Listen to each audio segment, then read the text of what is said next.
Es que, escuche bien, 1.952 adolescentes asistieron durante estos 2 primeros meses del año a controles de salud por estar embarazadas. 223 adolescentes más que el año anterior en el mismo periodo. Las altas estadísticas evidencian que definitivamente hacen falta políticas de prevención cuando el tema de las embarazadas es recurrente año tras año. Justamente vamos a conversar, como bien comentaba Fernando, con el doctor Daniel Pichel, miembro directivo de APLAFA, que participó incluso en la redacción de este proyecto de ley 61 que quedó estancado año tras año, pasa lo mismo, y este tema genera definitivamente muchas reacciones. ¿Quién debe impartir la educación sexual y reproductiva? ¿Los padres o los profesores? Ahí quedó centrada la discusión anteriormente. Bienvenido a Next Noticias, doctor. Muy buenos días. ¿Quién debe educar? Hay una responsabilidad del Estado. O sea, yo creo que como toda educación, el Estado tiene un deber de educar en este caso a los adolescentes y a los preadolescentes, no es solo a los adolescentes, está habiendo embarazos en niñas de 10 años, 11 años. Entonces esta educación tiene que empezar antes de los 10 años para no perder ese grupo que es probable, cuanto más joven es la niña, peores son las consecuencias del embarazo y peor es el círculo de pobreza que genera. Porque por lo general esa niña de 10 años que tiene un bebé no va a tener uno. Probablemente antes de llegar a los 20 va a tener 3 o 4. Para dar una idea, en el censo del 2010 había, si no mal recuerdo, algo así como 9 niñas de 19 años con 9 hijos en el país. Entonces es catastrófico lo que tenemos en el perfil. Y el problema está en eso, que hay que educar desde la preadolescencia. El Estado tiene una responsabilidad, los padres tienen una responsabilidad, eso no se puede negar. Yo creo que la educación en valores todavía nadie la puede dar mejor que los padres.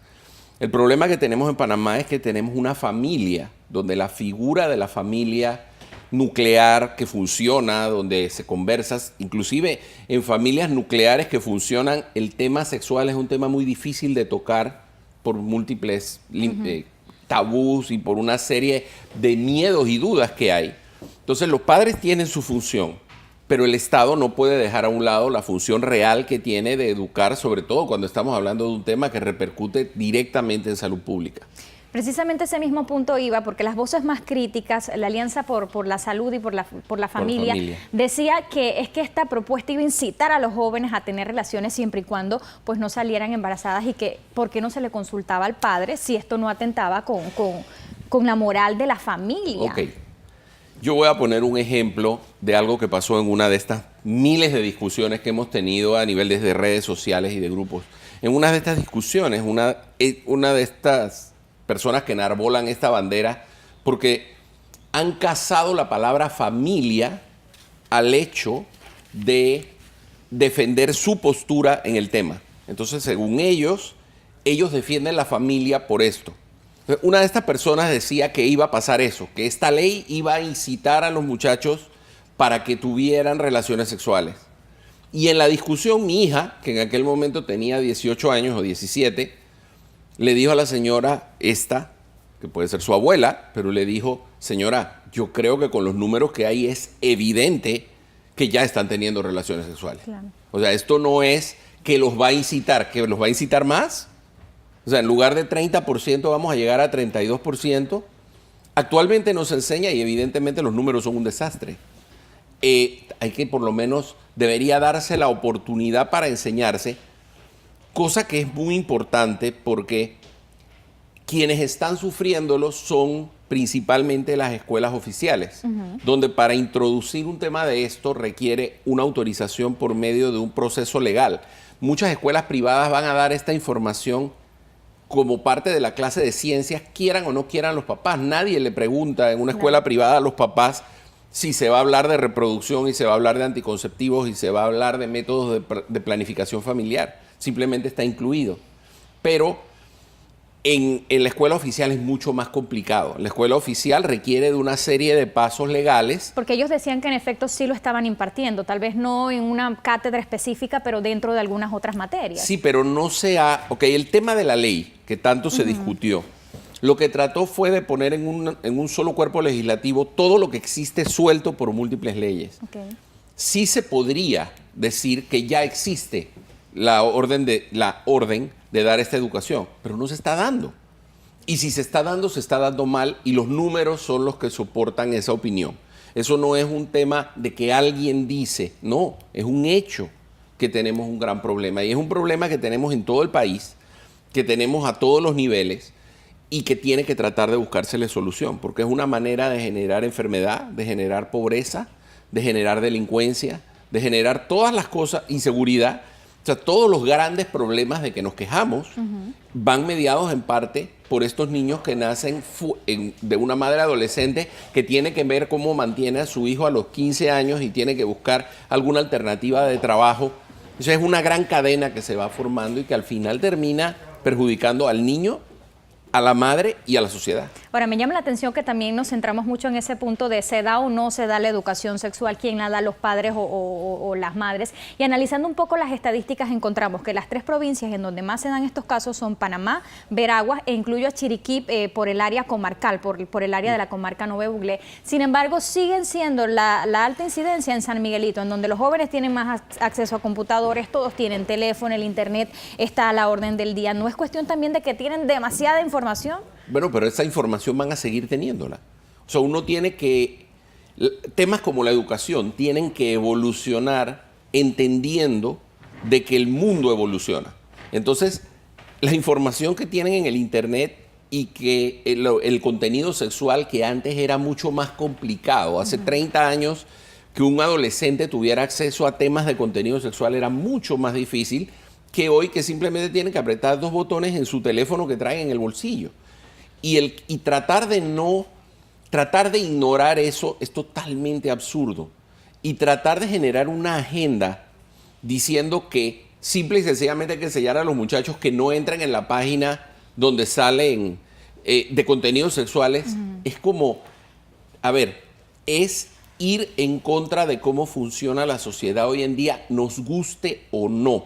El tema aquí es que la agenda contra la educación sexual, que yo le llamo a toda esa agenda, a todo ese movimiento le llamo frenasexo, porque es una agenda que incluye muchas otras cosas. Incluye en contra del condón, en contra de la planificación familiar, en contra de, por ejemplo, ahora lo último es que están en contra de la vacuna del papiloma. ¿Por qué? Porque la vacuna del papiloma da una sensación de que hay manera de tener relaciones sexuales de una forma más segura. Entonces, para ellos, el argumento tiene que ser que hay que satanizar las relaciones sexuales ante el adolescente para que tenga miedo de tenerlas. Señores, eso pasaba en 1700. En el siglo pasado, después de la revolución sexual de los años 60, eso se acabó. Después de Woodstock, eso se acabó. Ahí comenzó la apertura a los temas sexuales.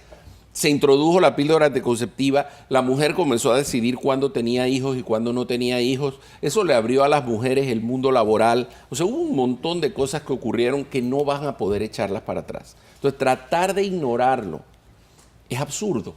Y tratar de proyectar eso a políticas de educación es ridículo en pleno siglo XXI. O sea, estamos lidiando con el siglo XXI, estamos lidiando con una adolescencia completamente abierta y completamente llena de información buena y mala.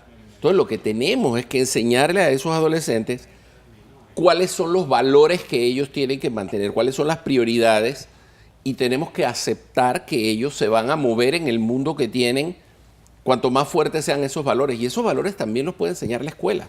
Si la familia no está, tiene que estar la escuela. Ahora, doctor Pichel, van 3 intentos de querer normar esta ley de educación sexual y reproductiva y nunca ha pasado la ley. ¿Cuál es su vaticinio? ¿Cuándo se va a dar esto? Se busca ahora retomar la discusión, pero quedó estancada en primer debate. La opinión mía, no institucional, y voy a dar una opinión mía, es que esta ley tiene enemigos que hacen mucho ruido. ¿Ok? El poder que tienen algunos de los que se oponen, me refiero a un poder oculto, por decirlo, hace que sea muy difícil confrontar esto. ¿Por qué? Cuando la religión se involucra en esto, es cierto que la postura de la religión católica, por ejemplo, se ha ido ablandando, pero no de la forma como probablemente se ablandaría si le preguntaran al Papa Francisco cómo funciona, cómo debían funcionar estas cosas, porque hay que ver cuáles son las actitudes que él tiene.